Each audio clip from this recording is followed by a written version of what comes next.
Hi mga Lods, for today's video po, pag-uusapan po natin yung parte ng katawan ng babae na talaga nga namang gusto namin na hinahalikan ng isang lalaki. Pero bago yan, kung hindi pa nga po kita subscribers, please don't forget to subscribe and click the notification bell para updated kayo palagi sa mga bago kong upload na videos.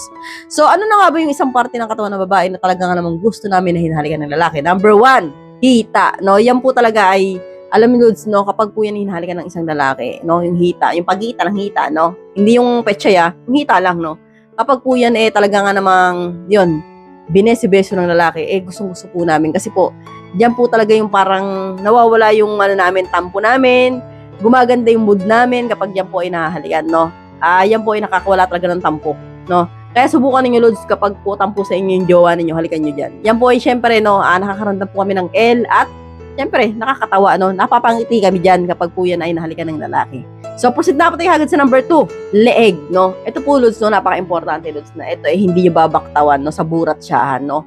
Importante, Lods, na hinahalikan nyo po yan, no? Kasi po, malakas po ang L ng babae yan, Lods, no? Kapag po yan ay nadali ninyo, no, meron po kasi mga lalaki na hindi yan dumadaan dyan, no? Kahit yung asawa ko ngayon, hindi dumadaan dyan, binabaktawan yan, no? So, hindi niya alam, kapag ka ang babae, nahalikan dyan, no, sa leeg, parang bulating nilagyan ng asin niya, mamimilipit yan.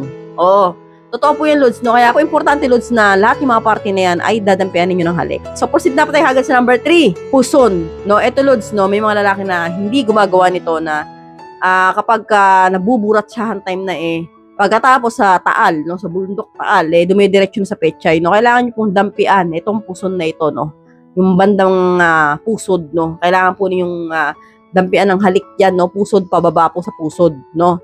So, ganun po dapat yung tamang diskarte para po ang babae ay talagang namang masayan sa inyo, no? Iyan po ang tatlong parte na yan ng katawan ng babae, talagang namang malakas ang L namin dyan. Para po talaga kami dyan nangingisay-ngisay kapag po yan ay nadali ng isang lalaki. So, kaya Lods, huwag na huwag niyo pong kakalimutan yung tatlong parte na yan ng katawan ng babae na halikan. So, hanggang dito na lang po tayo mga Lods. I hope you learned something in this video. More videos to come. So, stay connected and see you again to my next video. God bless. Bye-bye!